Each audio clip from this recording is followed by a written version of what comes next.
We are live Friday afternoon, 2020 pandemic edition. Or maybe Aren't they hopefully all getting out pandemic? of They're all pandemic editions. All of them. Uh-oh. Nope, we're still there. Okay. For those of you who have tuned in or tuning in later, thank you for joining us this week on Group's Group. This week I am here with my co-host Jen Lewis and our good friends Josh Hanna, who's based in West Virginia. He's a high school senior portrait photographer and a professional photographer based in West Virginia. Josh, thank you for being here today. Well, thank you for having me. It's a blast. Yes. Josh is a mentor on the group, and he's also just super duper talented when it comes to Photoshop and all things that I'm really bad at. So this is almost just for me. Josh is going to teach me how to do things today. But anyway, Jen, also thanks for being here today. Yeah, absolutely. Glad to be here. Always. I'm excited to learn from Josh. This was I was like, can we please have Josh Hanna on? Because I love watching him work. And I was lucky enough at Sync this year to get to watch him shoot for a little bit. He did some portraits for some photographer friends of ours, and it was so cool. And I was like, I kept telling him, I'm like, okay, with me like literally hanging over your shoulders, you can see the back of the camera after you do this. I'm like, if I get on your nerves, just tell me. But it was so cool. Like, and he was talking through his thought process while he was shooting and like why he's like, okay, so I'm getting, this light over here and I don't want that. So I'm going to do this. And he was like talking through it, and it was so cool to watch him work. And then, so I'm really excited to get to watch this part too. I've seen him do his Photoshop stuff before, and I always learn stuff. So I'm excited. And, you do make a good point. It is always really neat to be able to, especially when a photographer can talk and kind of explain what they're doing as they're shooting. I always learn so much from that too. Definitely. Yeah. And Josh, I'm hoping you can teach Jason some Photoshop stuff so I don't have to do his Photoshop work anymore. That'd be great. Right now, his Photoshop work is sending me stuff. So I'm hoping we can teach him a few things. I'll do my best. Look. I'm getting better. So Josh, you are getting better. Josh, just give us a brief history on, if we don't know who Josh Hanna is, let's give us the brief history on who you are. All right. Well, I come from a banking background, unfortunately. So I worked in banking for like 16 years and hated every moment of it, and started the photography. I mean, that photography for me goes back to film. Okay. So right after high school, I bought my first camera. It's actually interesting. When I was a senior in high school, my parents gave me the decision: electric guitar or brand new camera. Wow. So I picked the guitar. Talk about biggest, worst choices in history. You still have the guitar? Play that anymore. I do still have it. There you go. Barely play it. But, you always think back, like, what if I would have picked the camera then? But anyways, film days were like that slow learning curve because it was way too expensive to develop film and buy film and all that. Right. But then when digital came out, I remember Kodak had made one of the first digital cameras. This thing was like $800 and the biggest piece of junk in the world. It's the DCS. I'm trying to remember what the name was, but yeah. Yeah. So, I mean, but the good thing about it was it dramatically decreased the learning curve because you got that immediate feedback. And so then I knew I was in love with, photography and composition and looking for alternate angles and stuff like that. So I started the portraits. I always swore I would never get into portraits at all. Like, I did not like working with people or talking to people. I just wasn't a people person. Just hated it. And it was actually like through a revival at our church that all these things came together. And before you know it, I'm working with people and loving it. So I started a business kind of part-time while I was working at the bank, and it just was picking up and got to the point I was working 2 full-time jobs, and like, I need to make a choice here. And it really seems like photography was a better personal decision, but also a better family and financial decision long-term. Not that it was any less of a difficult decision to make that jump from that security and all that stuff to being a business owner. So yeah, it kind of took off from there. So 2012, I left full time to do this. So 8 years now. Yep. Right. Yep. See, I did that math. Yeah. Yeah, good job. Math is not his strong point. I usually have to correct all of his mathing. So luckily we're on a year that ends in 20, so it makes it easy. yeah, exactly. Yes, it does make it easy. Next year I'm screwed. So for those of you who are listening, looks like there's a bunch of you guys, and I'm really stoked you're here. Can you just let us know that you can hear us okay, and if there's anything I need to tweak while we're doing this? So let's hear from where are you from? Can you hear us okay? And what are you doing this weekend? Super nosy today, aren't you, Jason? Yeah, I just want to know. Trying to find some exciting plans to something to do. Trying to come up with something. I actually have a busy weekend coming up. Tonight we're going to Tower Grove Park for some kind of, I think it's like cornhole and beer, which, I mean, I like cornhole and I like beer, so I'm good. And tomorrow we're doing an outdoor movie night at a friend, so I'd like a full dance card this weekend. That's awesome. Yeah. My middle kid is turning 18 on Sunday. What? So I'm having like little mini heart attacks that I have 2 actual adults in the house. So we're doing a birthday dinner for him tonight, and then like with the family, my parents and brother and stuff, and then shooting tomorrow, and excited about that. We're shooting on the lake tomorrow, and it's only going to be, we have like a cold front coming through. Mm-hmm. So North Carolina right now is typically like 76, 80 degrees, whatever. And tomorrow it's going to be, the high is 66. So by the time we get to the lake, it's probably going to be like 62. And she's awesome. She's like, I'm still getting in the water. I was like, okay, we're going to have towels and blankets ready for you. But we're going to do some like, I'm going to be hanging off the back of a boat, shooting her wakeboarding and surfing and stuff like that off the back of the boat. So it should be a good time. Fun. That sounds like fun. Yeah, I'm excited. Yeah, Jen, you're monitoring the chat, right? I am. Anyone commenting? Hello. Nobody's answering your questions yet. They think you're being too nosy today. So I'll let you know. But yeah, and you guys feel free.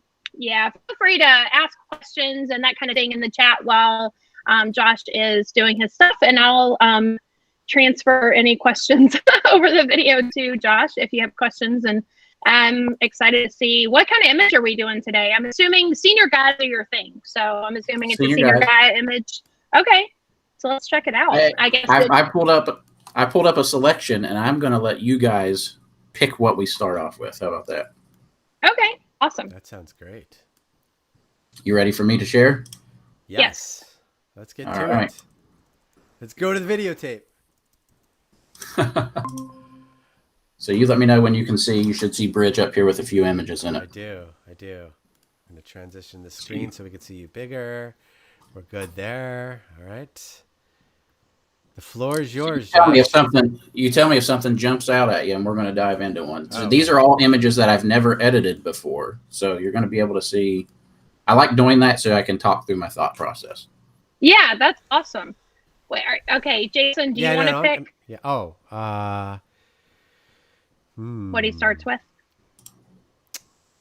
I think I want you to start with. Oh, I don't know. This is hard. Huh. What do you think, Jen?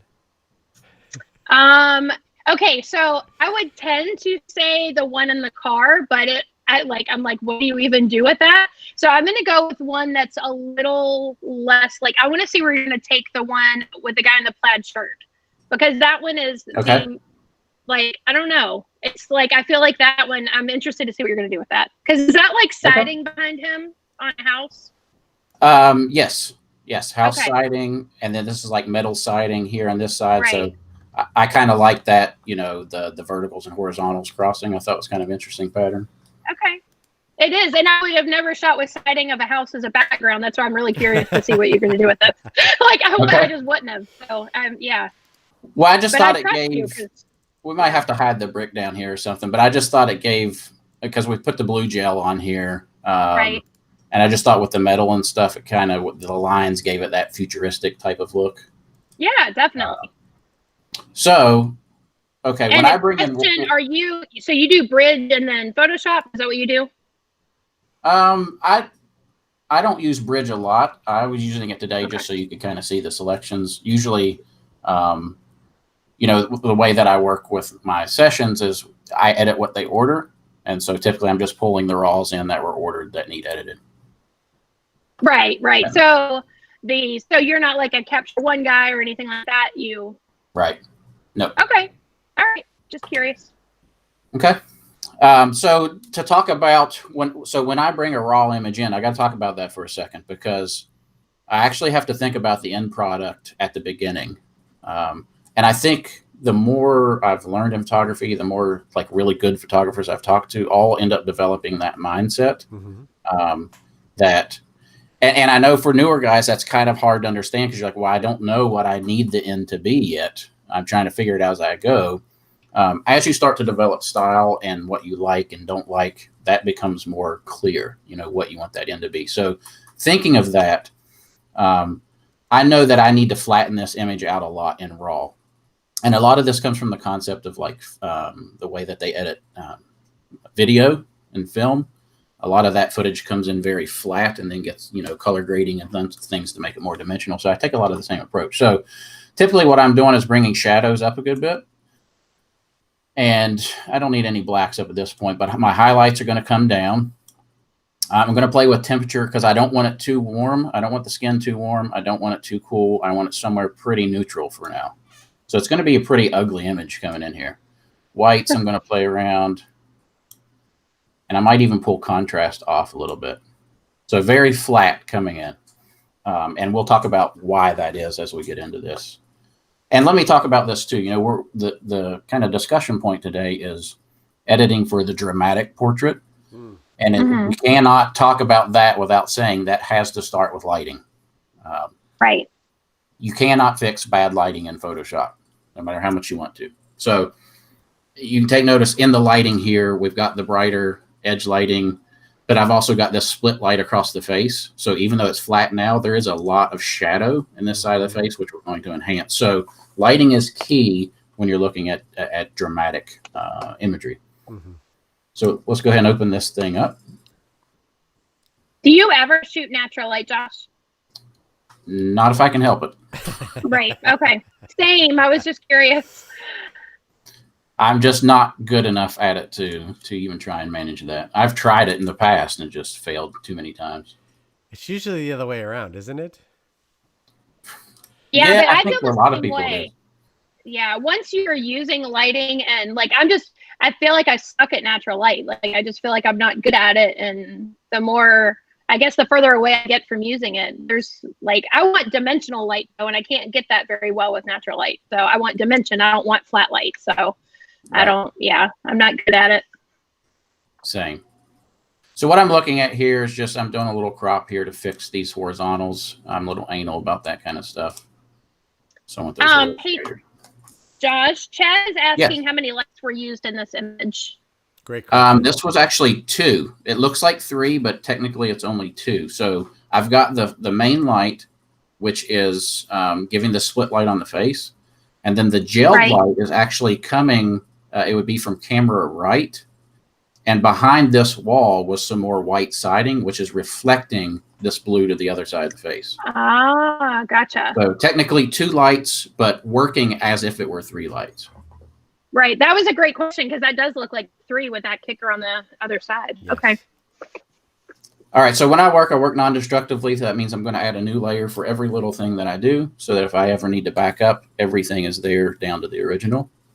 So if you see me adding a bunch of blank layers, and let me point this out so there are some people that work non-destructively like this. So they would take their background layer and duplicate it, Command Control J, and then edit this layer. So just to point out real quick, the problem with that is every time you duplicate this layer, you've just doubled your file size. So work from a blank layer. That way, technically, no pixels have been added at this point except for what I add. So you want to keep those file sizes down, non-destructive from blank layers when possible. So the first thing I typically like to do is just fix any like weird stuff going on. So maybe we'll start with the healing brush here. We'll sample. If there's any questions, if people have questions on like how to use specific tools, let me know too. Most of these general ones people are pretty comfortable with. Yeah. I might grab the clone tool since that's kind of a little funky. All right, so again, just looking for any weird stuff. I did see like this line in the siding up here. I'm probably going to try and get rid of that so it doesn't look so siding-esque. So we'll grab a new blank layer, new clone tool. Just kind of paint this out a little bit here. All right. Nothing that should take too much work. So that's not bad right there. The only other thing I'm debating again is where I can see that brick, but we'll decide later if we want to fix that. My thought is to kind of duplicate that siding down past the arm, but we'll see. Next thing I'm going to do is I see like a few stray hairs that I'm not loving. So blank layer. Let's grab that clone tool again. And my clone tool, I have this set like a flow of 12% right now. So it's not just doing like this hard cloning, which means I can blend, with a brush stroke. You guys follow what I mean by that, I'm sure. Mm-hmm. Even me. Okay. All right. You know so what now I let's love look at any. I love that we're recording this because I'm going to watch this over and over. I have a feeling. Yes. like pause. Okay, what's he doing? Okay, now play. So next thing I'm going to look at is any kind of like retouching on the face. Luckily, his skin's really good here, so we don't need much of anything. But one of the things that I know is I'm going to be adding a lot more texture to this. So if there's any acne, skin blemishes, anything like that, if I'm adding it to the skin, it's going to get really, really exemplified. So I want to make sure that's clean from here. And I just want to make the point that you're doing all this work ahead of time before you really get into anything. So you're making sure that you're starting with a nice clean image before you start doing anything else. Yes. Yeah. Prep the image so that when you start to apply effects and things like that, it doesn't just get kind of muddled. Right. And I guess I have a really stupid question. So like you're cleaning up the hairs and stuff like that. Why do that in another layer as opposed to just doing it over the main image? Just habit, it's just it's just a process that I built of this non-destructive flow. Got it. So that because 99% of the time I'll never need these layers, but that 1% of the time where I need to back up because something's funky, I'm glad this is here. Okay. Because there's been too many times. There's been too many of those 1% times where I've needed something that I've destroyed. So I've just gotten the habit that everything is just on a new layer. Yeah. Okay. That makes and it's 2 seconds. It's 0.2 of a second to click that new layer button. So right. All right. The other thing I want to do here is I lost the catch light in this far eye, so I'm going to just do blank layer, and we're going to clone this thing over. Oh my gosh. And then I'm just going to use an arrow key to kind of move this around a little bit. And then I'll probably pull the opacity off because it might not be quite as bright. Wow. I would never think to do that. That looks pretty good. Yeah. It's pretty. Yeah, catch lights are important, right? So sometimes I have to add them in because so I love to light high, a little higher than traditional, so that you get a lot of shadowing in the eyes. So a lot of times I'll lose those catch lights out of the top and just have to add them in. But I am paying attention that the catch lights are there and just faking it a little bit. Mm-hmm. All right. So as far as cleanup, like I'm pretty good here. So now, and this is where I want to be, when you're editing like what I would call more of a traditional senior session where it's not like a composite or something time consuming, you want the cleanup to be relatively quick. And so I want to start pushing into now how I'm going to build the lookout that I want. So what I'm going to do is now that I have all these layers, everything, all these little adjustments in here on these layers, I need everything kind of mashed into its own layer so I can apply effects to everything as a whole. So to do that, I'm not going to flatten the image. I don't want to lose these layers, but from the top most visible layer, there's a sweet little shortcut key combo. On a PC, it's Shift, Control, Alt, and the letter E. On a Mac, it would be Shift, Command, Option, and the letter E. And it's going to stamp. It's called a stamp merged visible. It's going to take all these layers and it's going to kind of stamp them up into its own layer. So this contains everything from below. So now that I have that, now I can run effects, filters, whatever against this whole image in the state that I have it. Gotcha. So I'm going to go up here to filter. I'm going to drop down to our camera raw filter. And I'm going to use some clarity in here to start bringing some grit and some texture into this thing.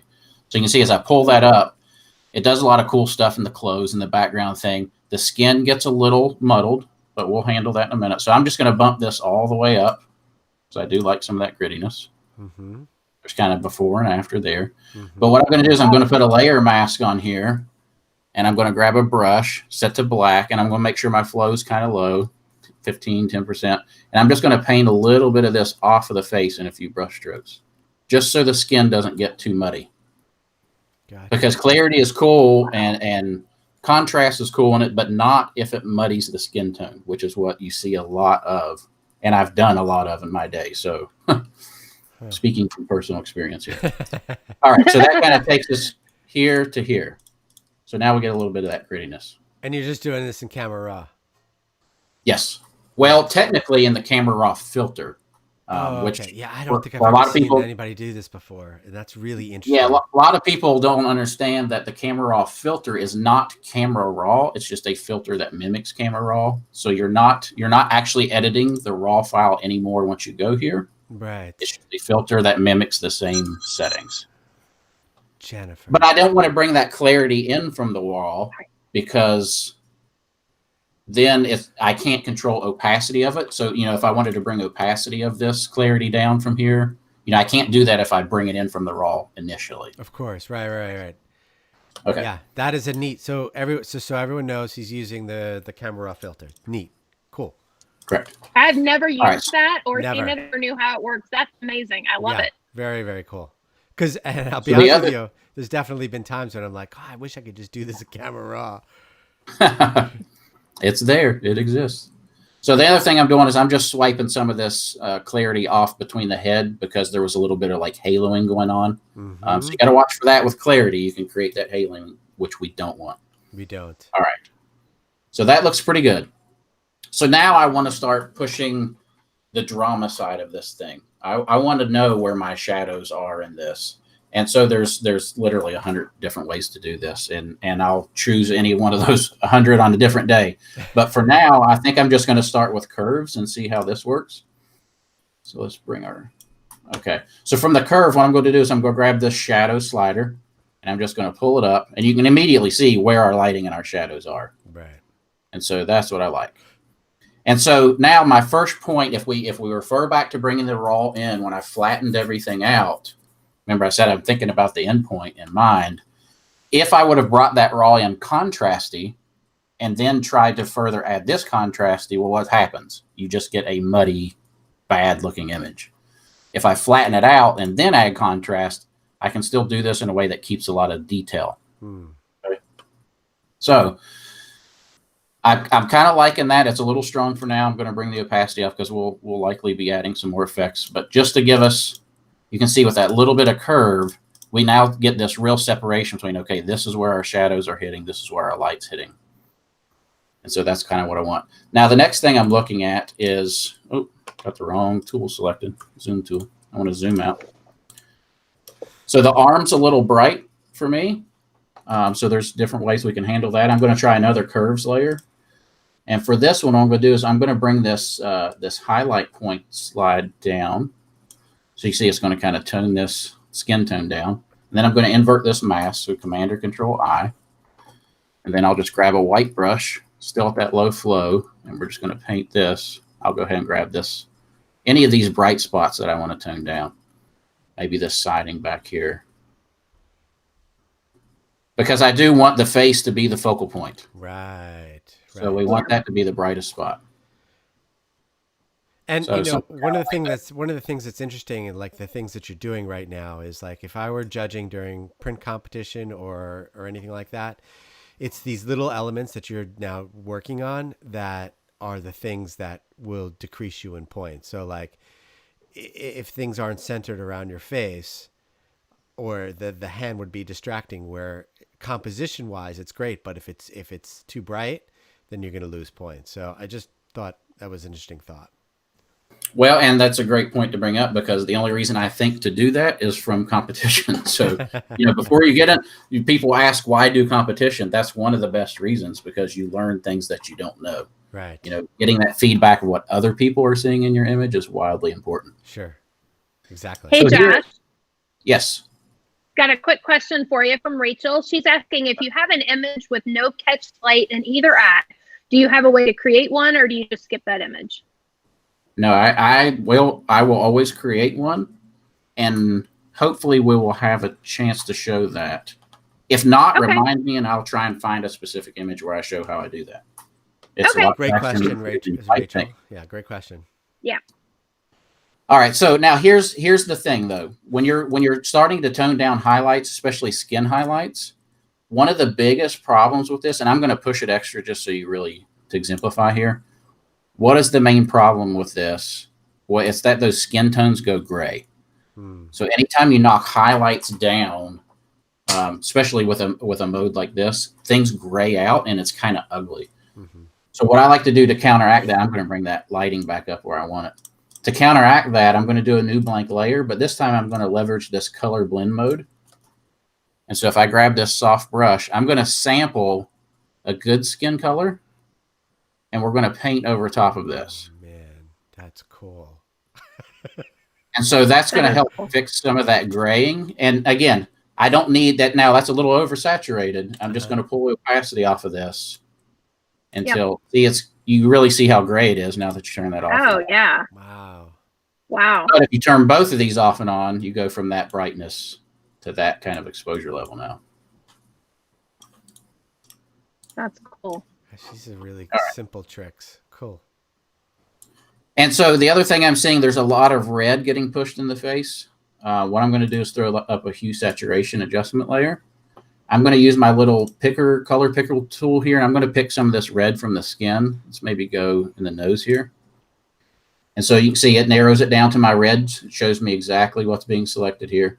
And I'm going to push my slider here more to the yellows. You can see like the good skin's going very yellow. That's okay. We're going to invert this. Command or Control I. I'm going to take my white brush, low flow still, and then where it's red, I'm just going to lightly paint this kind of new skin tone back in. That's so much better than the way I do it. Okay. So now we get that, making sure that flow is low. Nice soft brush means that you're not like painting and repainting too much. Just a quick little take the red out. All right, looking good so far. So I do like to pretty often back up, hold Alt or Option, give me like where I was at, where I'm at, make sure that I'm heading in the direction that I like. So I do a lot of checking like that. All right, so now we're kind of getting the darkness level that we want, things like that. Now I really want to push color into this because people underestimate the power that color has over drama in an image, and color in storytelling, color in anything. There's a great video. Anytime I teach on color grading, I show this video. If you go to YouTube and search for a video called The House on Pine Street Color Reel, REEL, you can actually see their before and after color grading. And if that doesn't persuade you why you need to be doing it, nothing will. It's powerful stuff. So again, 100 ways to do it in Photoshop. One of the techniques that I like to use is a gradient map. And so for those that aren't familiar, what a gradient map is doing, if you think of this gradient here like your camera's histogram, so everything on the left is shadows, everything on the right is highlights, it's mapping a color to those shadows and highlights and blending in between. So we can see the left will be shadows. It's putting like this peachy color right now. So we can see all the darkest spots in the image are getting that peach. And then our whites are getting this black. And we see like that bright cheek highlights getting that black on it. So the gradient map's doing its thing. But what we want to do is switch this to a soft light blending mode. So now we can kind of see this color work happening on. But if we click on our gradient map, now we can kind of click through in real time and see, all these different options that are available to us now. And so like this, I'm really liking the look of this.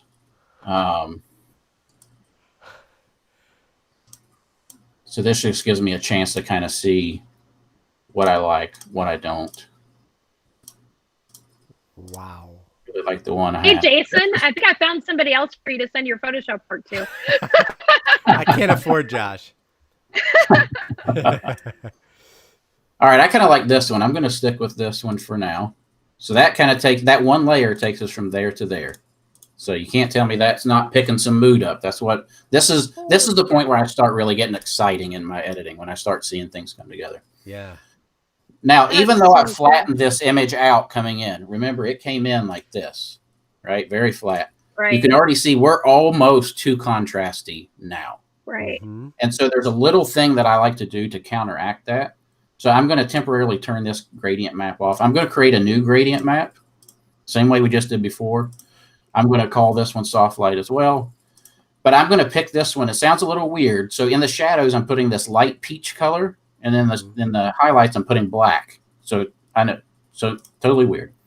But what I'm going to do is I'm going to drop this opacity down in like the 20, 25, 27%, right? So it's further flattening the highlights and shadows out. Gotcha. So now if I turn this color grade on, if I turn this one on underneath, see how it's just lifting everything back up a little bit? Yeah. Mhm. Yeah. So I'm always trying to avoid going too contrasty too quickly. Again, trying to avoid the muddiness. And then what I would do on top of this is I want to specifically control some color in these shadows. So I'm going to do that via selective color. And I'm going to go up here from our colors. I'm going to pick the blacks. And then I'm going to take the yellow slider. And of course, you got yellow on one side, blues on the other. Mm-hmm. Magenta, magenta on one side, greens on the other. So I'm going to push that teal color in those shadows, kind of a bluish green. But then I'm going to bring a little bit of this black back into it. And so now we get this, because we got this blue gelled lighting, right? The background's kind of bluish. So I feel like pushing this blue-green in the shadows just gives me this cool, like cinematic type vibe. Mm-hmm. Yep. And then one thing, so I would be real close to being done here, but one of the things I would typically finish up with this is to come up here and I have an action that just does a sharpen. And all that action is doing is I'm doing another like stamped visible layer. So Shift, Command, Option E, or Shift, Alt, Control E. Oops, I missed a button. Let's do that again. Take the pen out of my hand and try it again. All right, so I stamped everything here. I'm going to go up to Filter, and I'm going to do a high pass sharpening. So Other, High Pass. And I usually like this pixel radius to be somewhere in like the 4 to 4.5 ballpark. Now, for those that are unfamiliar with high pass, if we run this radius up, what you're looking for here is edges. Mm. If you're using this for sharpening, what we're looking for is edges. So if you see detail, that's too far. If you see nothing, it's not far enough. But you can see as we push this up and get around that 4 to 5% range, we're just starting to see all these little edges. Oh, that's great advice. So I'm going to click OK. Anybody done to do a high pass in a long time, and that's great advice. And so then the trick is, because it's gray, right? It's 50% gray is what the main color is. We're going to set this down to an overlay blend mode. So if we zoom in, you're going to see it's really going to punch up all the sharpness everywhere. Oh, yeah. But now I'm going to pull that off. One of the most important things in Photoshop is your effects don't have to be 100%. They usually look better if they're not. They don't? So I'm pulling that back to like about 60% looks good. So we get that nice tacked sharpness everywhere. But added with that clarity that we did and stuff, and bringing that contrast back in. So again, we start here. Looks very flat, very non-dramatic. But knowing that how we lit the image and everything means that we can turn it much more dramatic into something like this. Wow. That's amazing. That's awesome. That's amazing. We'll do a quick save. What do you guys think out there? Let us know what you think of what Josh is doing. And so a lot of my work is this same kind of technique, because it's fast. It's easy to do, and I don't have to overthink it too much. Can I just say that there were at least like 10 points in that whole thing where I was like, okay, that looks great. But he kept going. And like all of these little tiny details make such a huge difference. And like, I mean, I thought it was an amazing image like 10 steps ago. And you just kept pushing it, and I love it. And I'm also looking at it going, what brick, what siding? Like, it doesn't even, like, as soon as I saw it, I was like, that's house siding. Why is he photographing with that in the background? Like, I don't even see that now. Like, it's awesome. Good. Well, that's the goal. And I tell people a lot of times, like when it comes to your background elements, because it's real easy to overthink those and get caught up in trying to fix a lot of the background stuff. I try not to overthink it. I am conscientious of it, but try not to overthink it, because if people are looking at your background instead of your subject, you've done screwed up somewhere else. Right. Yep.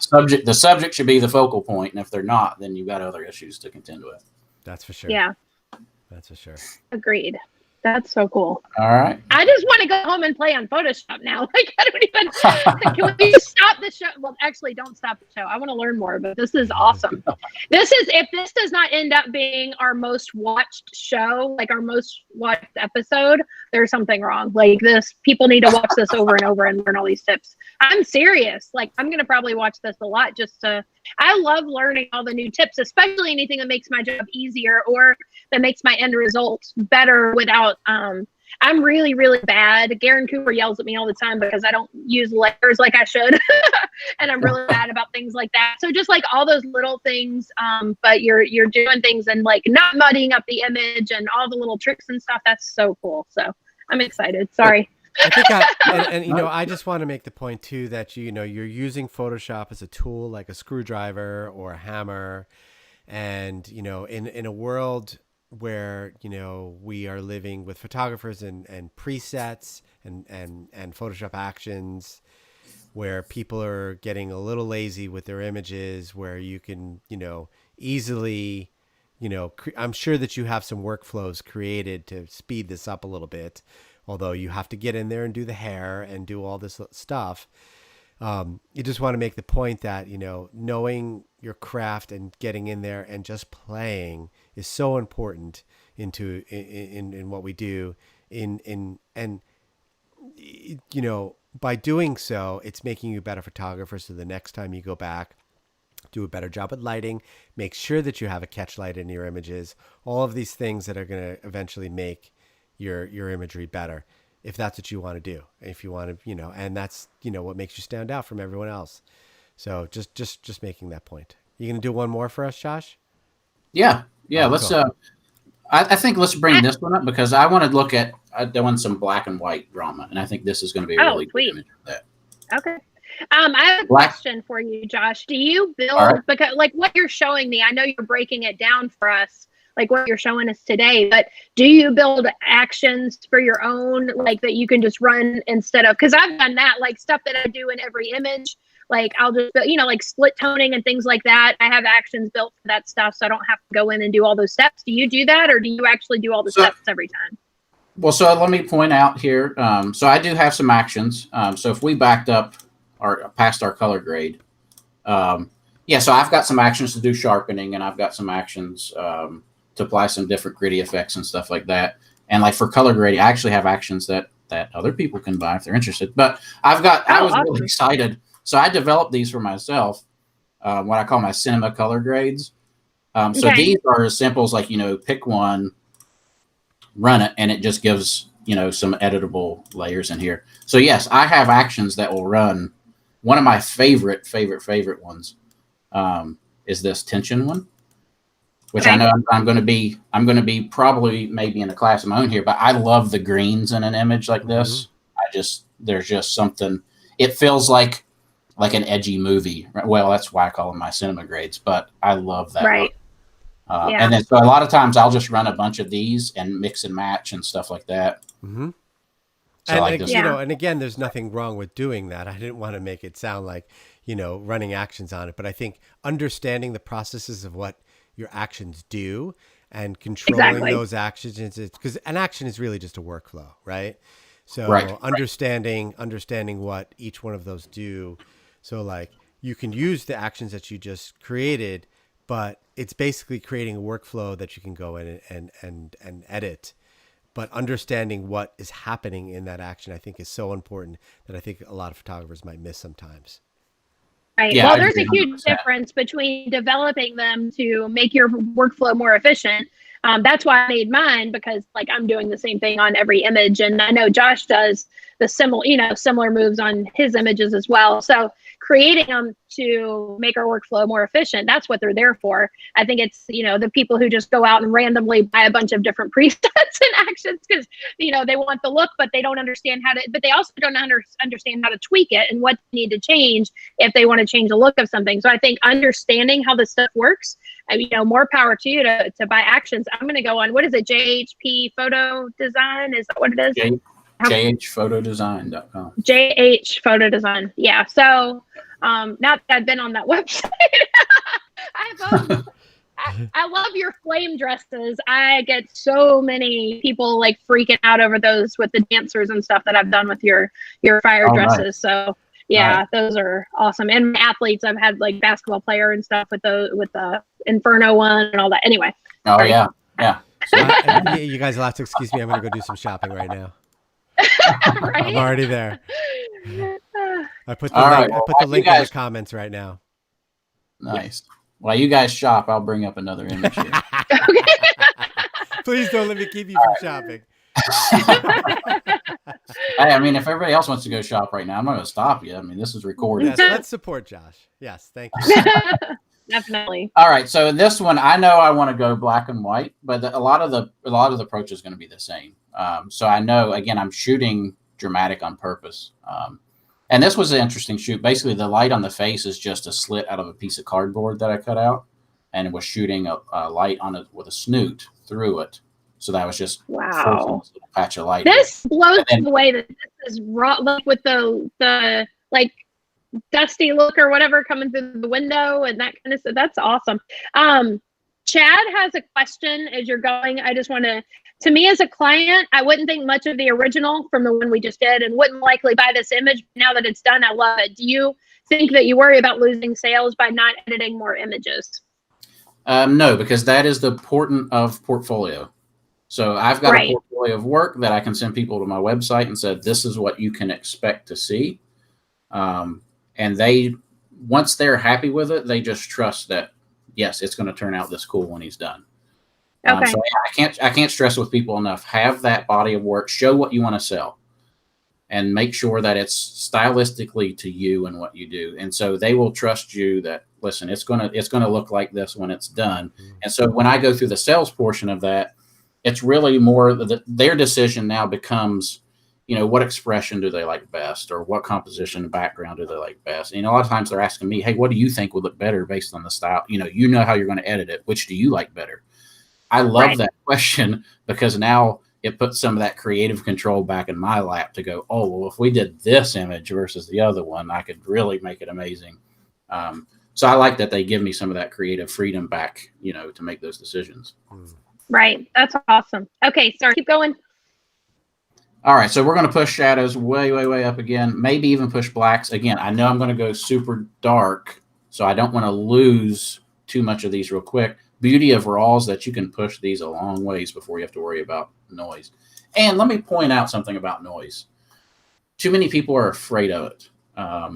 If you go back to film, noise was actually an aesthetic of film. Mm-hmm. And so you see a lot of these old film images that are gorgeous, and the noise in them is one of the reasons that they are. Mm-hmm. A lot of times I add noise digitally just to recreate some of that look. So don't be afraid of noise in your image.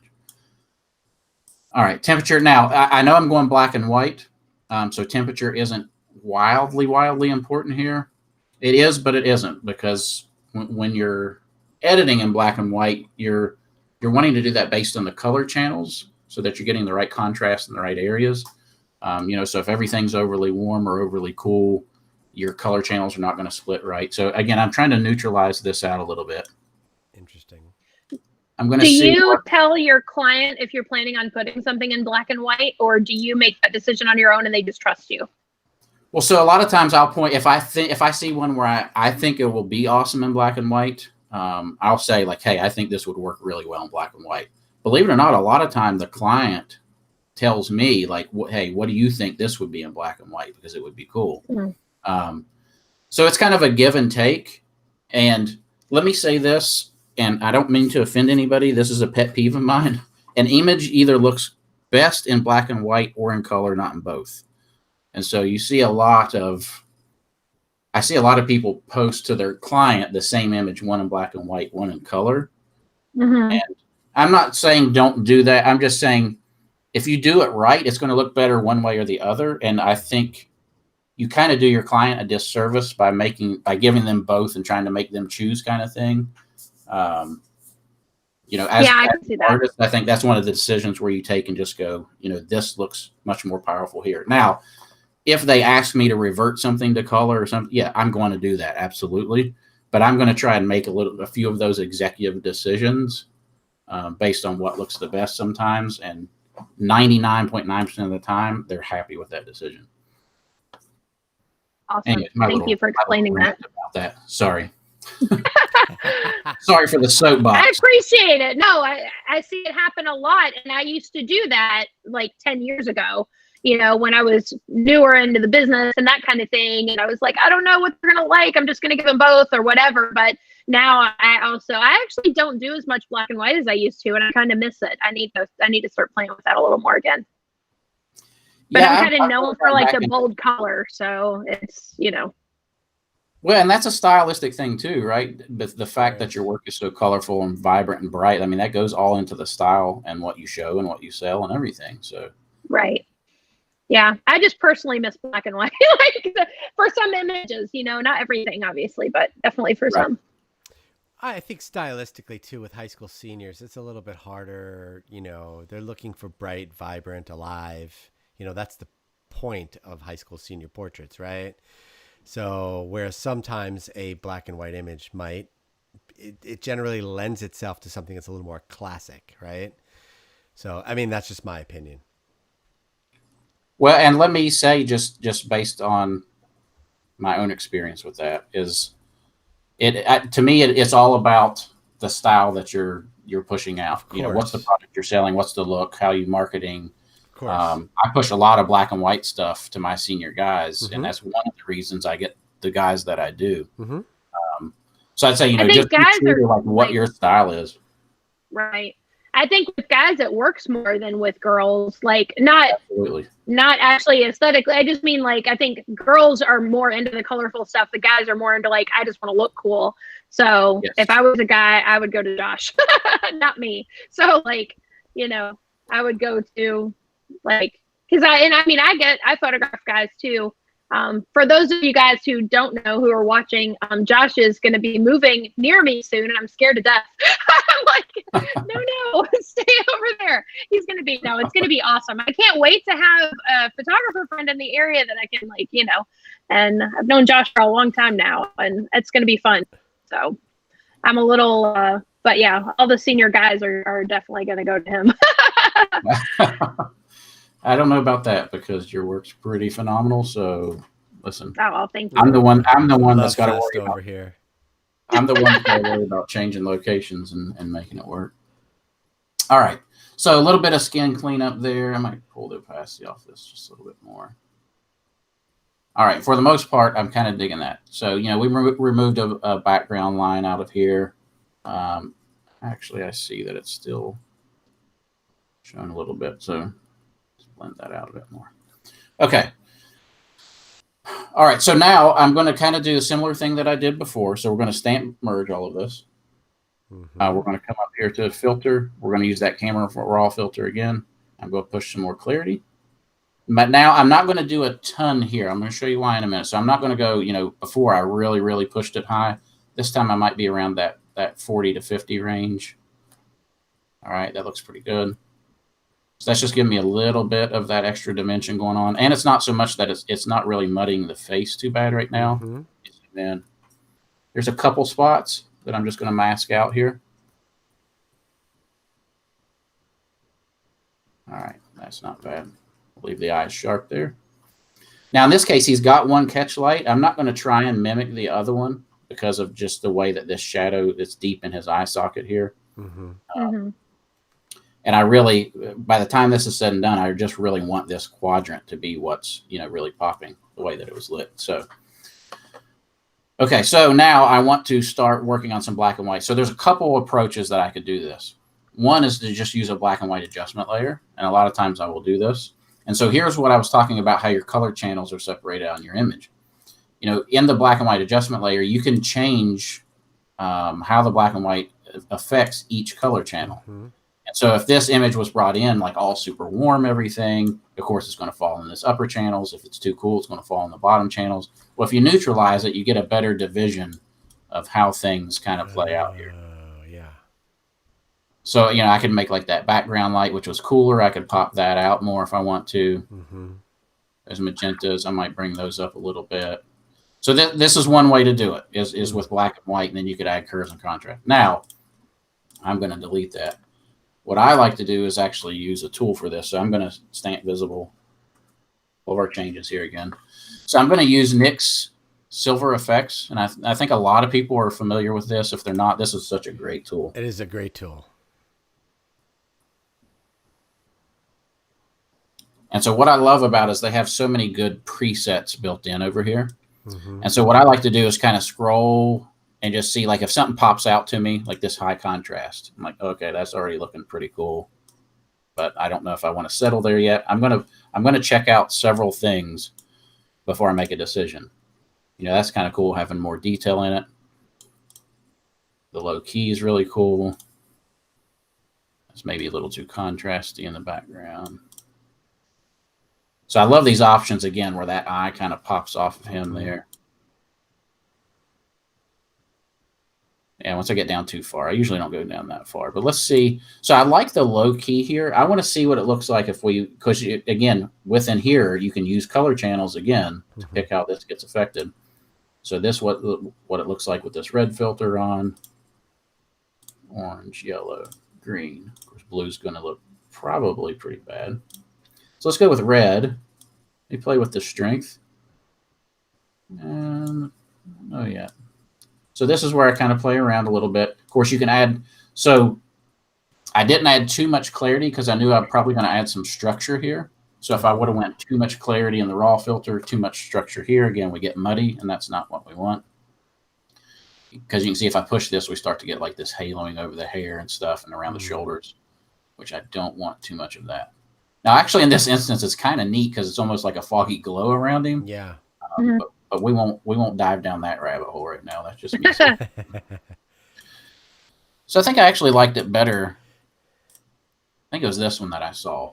Let me play around with this because I think I like that filter better. Let me see what the color channels look like.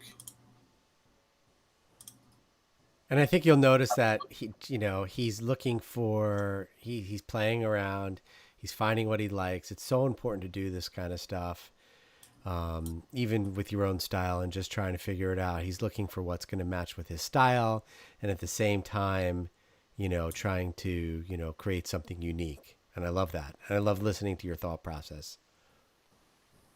Yeah, because and that's a big question is style. People ask a lot, and I hear it asked a lot of, how do you define your own style? And the best advice I can give on that is make images that excite you.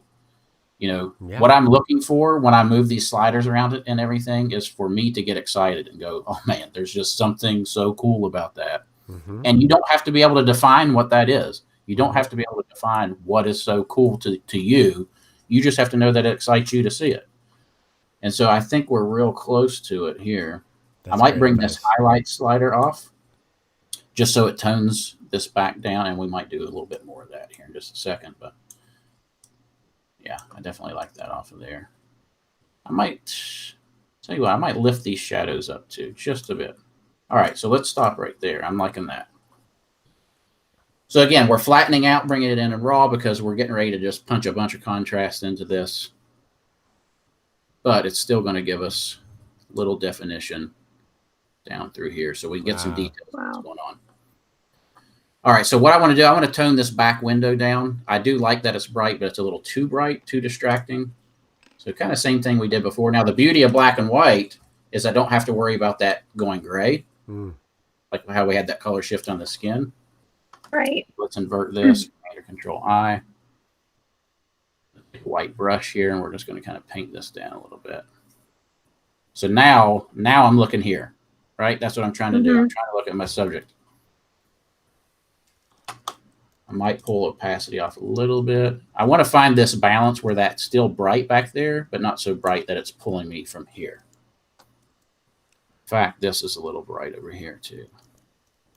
As soon as we're done with the show, I'm going to go get this cardboard sitting over here next to my wall and cut holes and squares and stuff in it and see if I can shoot anything I'm like telling Josh you, Hanna.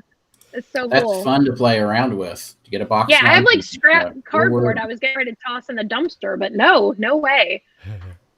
Hey, Josh, Jeremiah's asking about how you created the atmosphere in the back, how you created that in the background. Did you use some atmosphere aerosol or? Exactly. That was exactly what I used. Atmosphere. There you go, aerosol. Jeremiah. Thanks for asking. That's a good question. Can you talk about like how is that sunlight coming through or that's a light? No, that's a strobe. That's a strobe coming through. Of course. Of course it looks is. like, okay. Yeah. I just, you never know. I mean, I love it.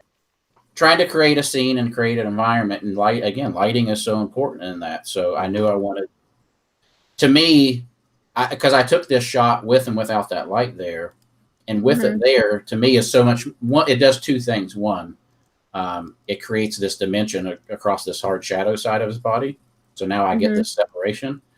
Two, it gives me much more story.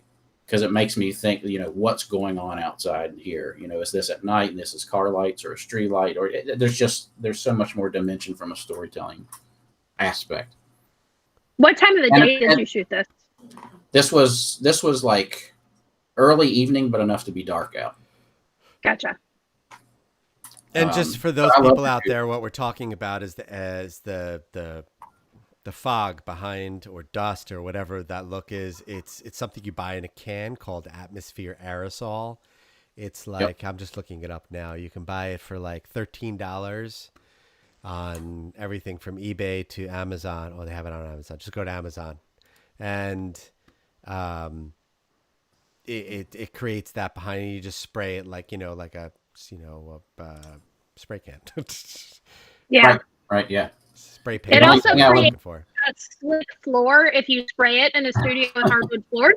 Don't ask me how I know.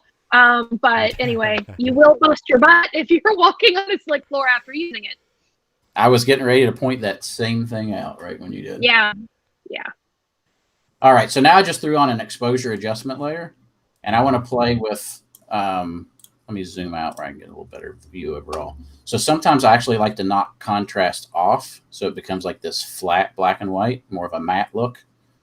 Sometimes I like to push more in. So I'm trying to figure out, like, what do I like here? I think I like it flattened off just a little bit. Might even play with that gamma to see.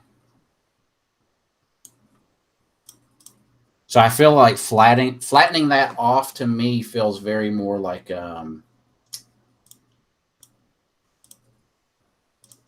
almost like GQ, like ad style, but just by flattening that. I mean, just sometimes the littlest tweak can just give you that little bit of extra something. And then let's do some more sharpening on this guy. Again, it's the same high pass, but when we talk about workflow, I've got an action right here.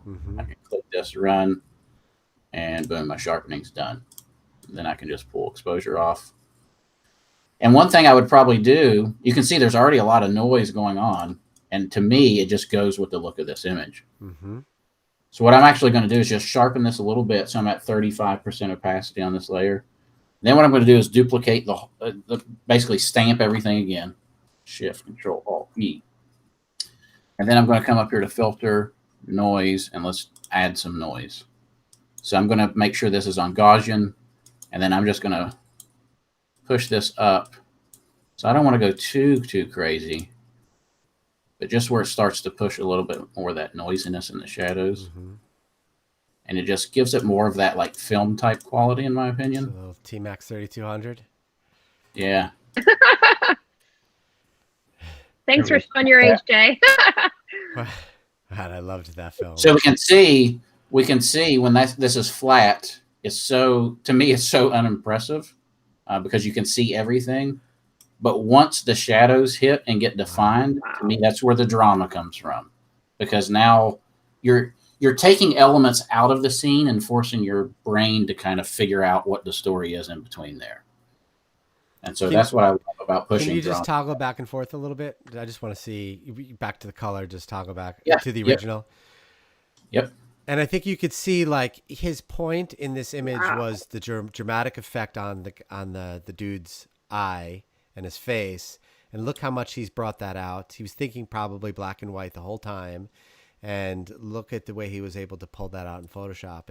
And this is one of those cases where, great lighting and then Photoshop is such an amazing tool to be able to create something like that. That's beautiful. That honestly, that image would look amazing 100 different ways you could retouch it, and that, like, I mean, it's a fantastic starting image. Like, you have a really good place to start. So I can only imagine. I mean, I'm seeing like some, monotone, more neutral tones, but with more contrast and that kind of thing. If you were doing in color and that kind of, I mean, you could do so many things with this and make that's a really good starting image. I need to get my starting images to look like Josh Hanna so that I can make my edits look like his too.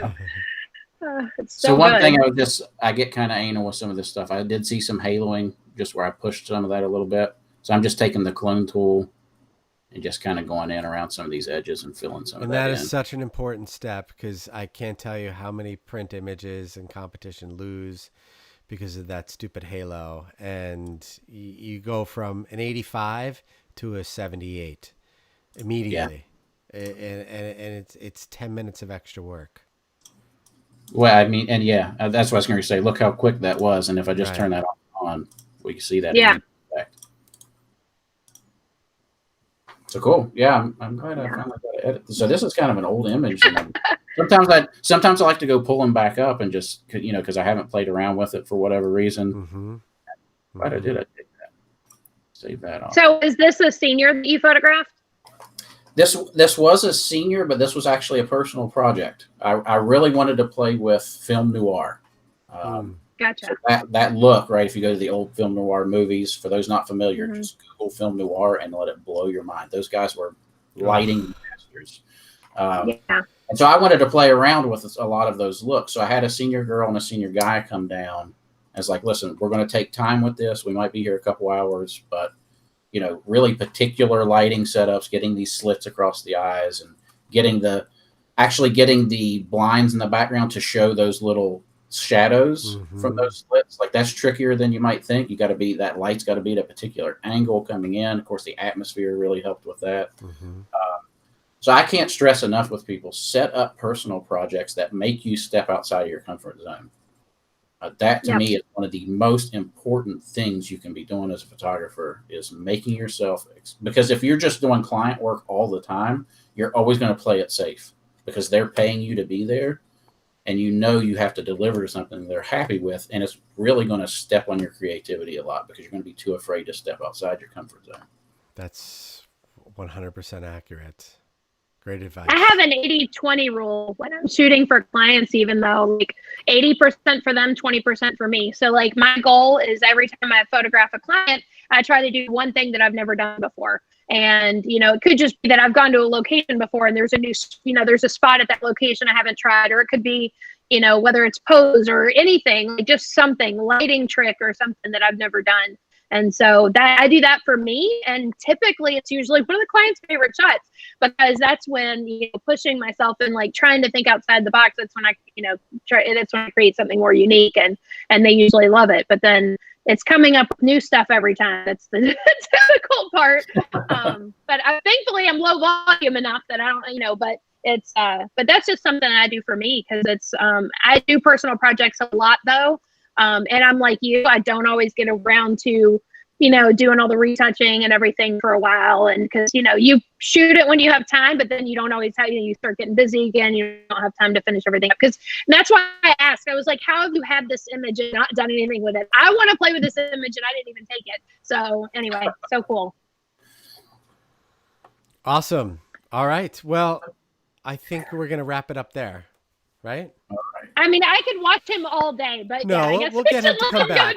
We'll get him to come back another time. Yes, okay. Yes. Josh, that is, thank you so much for showing us that stuff and the way that you do things. And for those of you who really want to dig in a little bit more, Josh is available on the group as a mentor, and we'll put a link to his card on the group coaching. So if you really want to dig in with him and you really want to kind of develop a workflow, or you're struggling with it and you just want to take things to the next level and you're just not getting there, Josh is the guy to do it. You can see how calm he is, and he'll walk you through it, and patient. And Yeah. and teaching this stuff is not easy, and especially I think for me personally, Photoshop can be so frustrating because there are 6 different ways to do the same thing and none of them are wrong. Oh, actually, I take it back. Sometimes they're wrong. It depends on who you ask, right? So even when I say that, but there are 6 screwdrivers you can buy to do the same job, and all of them will get the job done. Some might do it a little better than others. So I think that's a good point. But if you're available and you want to learn a little bit more, Josh is the guy to do it from. So Jen, you have anything you Yeah. want to add? No, just to go check out JH Photo Design. And he has, like I said, I've got the fire dresses that my senior clients have gone absolutely nuts for. And it's much safer than playing with real fire. But then he's also got a ton of templates and the actions, which I didn't even know. But yeah, go check all that stuff out and support Josh that way too. But yeah, if you want to learn Photoshop, he's taught me all kinds of tricks in the last hour that I didn't know. So I'm definitely excited about that, about him being on the group. So Josh, thank you so much for coming on here today and hanging out with us and showing us some new tricks. So you can teach an old dog new tricks, Jason. I mean, you're really old. He taught you stuff, so. I'm an old dog, and I'm learning lots of new tricks these days. So it's nice. So, all right. Well, it is Friday afternoon here when we recorded this. If you guys are watching this on a replay, thank you for watching. Also, there's lots of other videos here that you can check out. I ask that you guys please smash that subscribe button so that we can let you know. We're going to have Josh back here again. I have some other ideas selfishly that I want him to show us. But again, thank you for being on here, Josh. And, we look forward to having you on again sometime soon. Sounds good. Thanks for having me. All right. Definitely. Josh, hang out for a second. Right. Here we go. This is always the hard part about whether or not I can actually end the stream and do it the right way. All right, here we go. Ready? Have a great weekend, everyone. Bye, guys.